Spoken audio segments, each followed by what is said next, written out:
Mittar, associate professor in business administration. आज का अपना टॉपिक है रूल्स ऑफ एजेंसी। एजेंसी के नियम। एजेंसी के दो आधारभूत नियम होते हैं, दो सिद्धांत होते हैं। जैसे पहला, एक व्यक्ति जो स्वयं कार्य कर सकता है एजेंट के द्वारा भी करवा सकता है।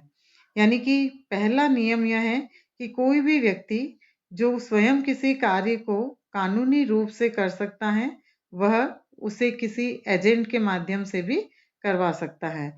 किंतु इस नियम के कुछ अपवाद भी हैं।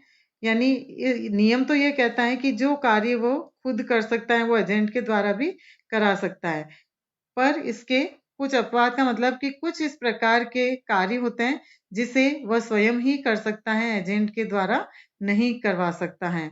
तो इस नियम के अपवाद हैं। जब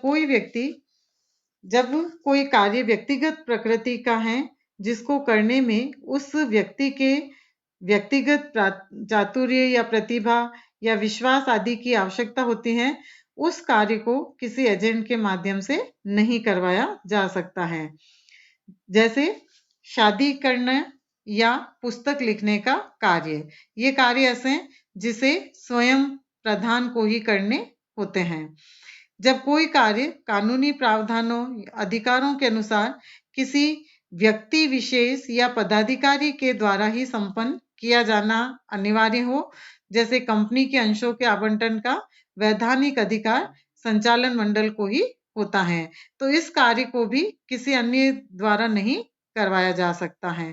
तो इस तरह से कानूनी प्रावधान और अधिकारों के अनुसार कोई भी व्यक्ति विशेष जो कि किसी पद पर हैं तो उसका कार्य भी स्वयं प्रधान के द्वारा ही किया जाता है। दूसरा जो इसका सिद्धांत है, जो कोई व्यक्ति दूसरों के माध्यम से कार्य करता है स्वयं ही करता है। What ever a person does through another does by himself. Agency का एक नियम यह है कि जो व्यक्ति दूसरों से कार्य करवाता है वह कार्य स्वयं उसके द्वारा ही किया हुआ माना जाता है। यानी एजेंट के कार्य प्रधान के कार्य ही माने जाते हैं। एजेंसी की कसौटी, टेस्ट ऑफ एजेंसी। किसी व्यक्ति को एजेंट कहकर संबोधित करने मात्र से कोई भी व्यक्ति एजेंट नहीं बन जाता है। यदि हम उसको कहते हैं कि ये एजेंट है मेरा, या वो कहता है मैं उस प्रधान का एजेंट हूं, तो केवल कहने मात्र से कोई भी व्यक्ति एजेंट नहीं बन जाता है। कोई व्यक्ति किसी दूसरे व्यक्ति का एजेंट है अथवा नहीं, यह निर्धारित करने के लिए उन दोनों व्यक्तियों के बीच के संबंधों को निम्नांकित मापदंडों पर परखना होगा। कौन से मापदंड? क्या वह व्यक्ति अपने प्रधान की ओर से कार्य करने के लिए अधिकृत है या नहीं, यानी कि प्रधान की तरफ से वो कार्य कर सकता है या नहीं, उसके लिए उसे नियुक्त किया है या नहीं। दूसरा, क्या वह व्यक्ति तृतीय पक्षकारों के साथ अपने प्रधान के अनुबंधात्मक संबंध स्थापित कराने के लिए अधिकृत हैं अथवा नहीं। यानी कि एजेंट जो अनुबंध करेगा तृतीय पक्षकार के साथ प्रधान और तृतीय पक्षकार के मध्य, तो उस तृतीय पक्षकार के लिए भी एजेंट क्या उससे संबंधित कार्य कर सकता है या नहीं, उसके लिए उसे अधिकृत किया गया है या नहीं।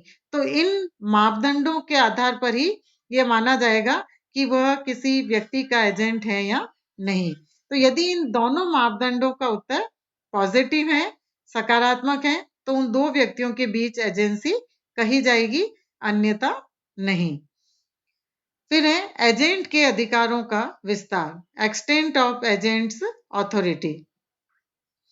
एजेंट जब अपने अधिकारों की सीमा के अंतर्गत कार्य करता है तो प्रधान उन सभी कार्यों से बद्ध होता है, यानी उन सभी कार्यों से बंधा हुआ होता है, और तृतीय पक्षकार प्रधान को उन सभी कार्यों से बाध्य कर सकता है, उन सभी कार्यों को करने के लिए बाध्य कर सकता है।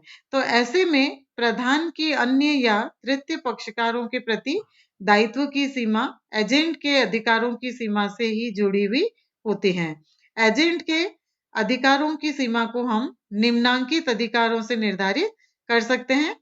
जैसे वास्तविक अधिकार, रियल या एक्चुअल अथॉरिटी। वास्तविक अधिकार वे अधिकार हैं जो किसी एजेंट को स्पष्ट रूप से प्रधान द्वारा प्रदान किए जाते हैं। ऐसे अधिकार स्पष्ट अथवा गर्भित रूप से प्रदान किए जा सकते हैं। धारा 186 सेक्शन 186 इस प्रकार के एजेंट के वास्तविक अधिकारों को निम्नांकित से निर्धारित किया जा सकता है। प्रधान द्वारा एजेंट को प्रदत्त स्पष्ट अधिकार और प्रधान के आचरण द्वारा एजेंट को प्रदत्त गर्भित अधिकार। तो स्पष्ट है कि स्पष्ट अधिकार प्रधान द्वारा लिखित या मौखिक रूप से प्रदान किए जाते हैं और गर्भित अधिकार वे अधिकार हैं जो एजेंट को प्रधान अपने आचरण या अपने व्यवहार या विद्यमान परिस्थितियों से उसे प्राप्त होते हैं। तो एजेंट के गर्भित अधिकारों को प्रधान के आचरण, परिस्थितियों और व्यापार की परंपराओं या प्रथाओं के आधार पर निर्धारित या ज्ञात किया जा सकता है। इसी प्रकार से प्रकट या दृश्यमान अधिकार, ऑस्टेंसिबल और एपेरेंट अथॉरिटी। एजेंट के अधिकारों की सीमा उसके दृश्यमान या प्रत्यक्ष अधिकारों से भी प्रभावित होती हैं। दृश्यमान अधिकार वे अधिकार हैं जो दूसरों को दिखाई देते हैं या अनुभव होते हैं, जबकि वास्तव में वे अधिकार एजेंट को प्राप्त नहीं होते हैं। दृश्यमान अधिकार प्रधान द्वारा एजेंट को दिए नहीं जाते हैं, किंतु प्रधान अपने आचरण एवं शब्दों से बाध्य पक्षकारों को यह विश्वास करवा देता है कि एजेंट के पास वे अधिकार हैं जो प्रत्यक्ष दिखते हैं। कभी कभी इस प्रकार के जो दृश्यमान अधिकार हैं वो किसी एजेंट के पद या स्थिति से भी जुड़े होते हैं तथा प्रकट होते हैं। ऐसी स्थिति में एजेंट द्वारा दृश्यमान अधिकारों की सीमा में किए गए कार्यों के लिए भी प्रधान यानी प्रिंसिपल तृतीय पक्षकारों के प्रति उत्तरदायी हो जाता है, यदि तृतीय पक्षकारों ने सद्भावना से कार्य किए हो। किंतु ऐसे अधिकारों के अधीन किए गए कार्यों से एजेंट प्रधान के प्रति यानी मालिक के प्रति स्वयं उत्तरदायी बना रहता है। थर्ड है संकटकालीन अधिकार, अथॉरिटी इन इमरजेंसी। एजेंट अपने प्रावधान को संकटकालीन परिस्थितियों में हानि से बचाने हेतु कार्य करने का अधिकार रखता है, किंतु एजेंट को संकट काल में अधिकारों का उपयोग ठीक उसी प्रकार करना चाहिए जैसे कि एक सामान्य बुद्धि का व्यक्ति वैसी ही परिस्थितियों में अपने निजी मामले में सामान्यतः करता है। जैसे अहमदाबाद से अमर कुछ माल जयपुर में जितेंद्र को भेजता है तथा लिखता है कि इसमें से आधा माल वह देवेंद्र को दिल्ली भेज दे। जब माल जयपुर जितेंद्र के पास पहुंचता है तो वह माल खराब होने की स्थिति में आ जाता है। तो वह यह सोचता है कि यदि माल देवेंद्र के पास दिल्ली भेजा गया तो वो बिल्कुल ही बिगड़ जाएगा, यानी कि वो माल खराब हो जाएगा। तो जितेंद्र जयपुर में ही उस माल को बेच देता है।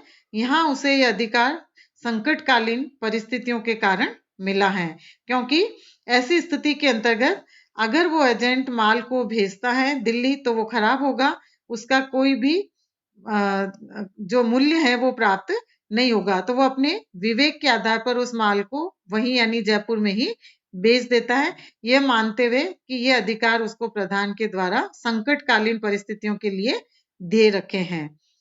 किंतु एजेंट संकटकालीन स्थिति में अधिकारों का उपयोग कुछ शर्तों के अनुरूप ही कर सकता है। जैसे एजेंट संकट के समय अपने प्रधान से संपर्क कर आवश्यक निर्देश या आदेश प्राप्त कर संकट का समाधान करने की स्थिति में नहीं रहा हो तो वो उसे आदेश या निर्देश ले सकता है।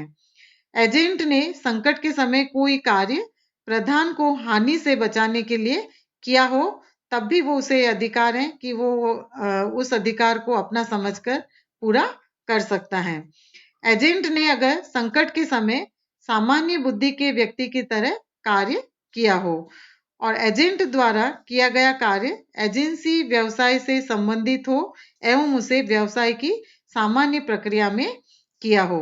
तो इस संबंध में यह बात भी ध्यान में रखनी चाहिए कि यदि एजेंट को संकटकालीन परिस्थितियों में भी कुछ ऐसा अवसर मिल सकता है जिसमें वह अपने प्रधान से निर्देश प्राप्त कर सकता है, तो एजेंट को उस अवसर का लाभ उठाना चाहिए तथा संकटकालीन परिस्थितियों में कार्य करने के लिए प्रधान से निर्देश प्राप्त कर लेना चाहिए। तो यदि एजेंट अपने पास अवसर तथा समय होते हुए भी प्रधान से निर्देश नहीं प्राप्त करता है, तो वह एजेंट व्यक्तिगत रूप से उत्तरदायी ठहराया जा सकता है। तो इस प्रकार से ये विभिन्न एजेंट के अधिकारों का विस्तार है या उनकी सीमा है और इन सीमाओं में रहकर कोई भी एजेंट अपने अधिकारों का सही उपयोग कर सकता है। थैंक्स।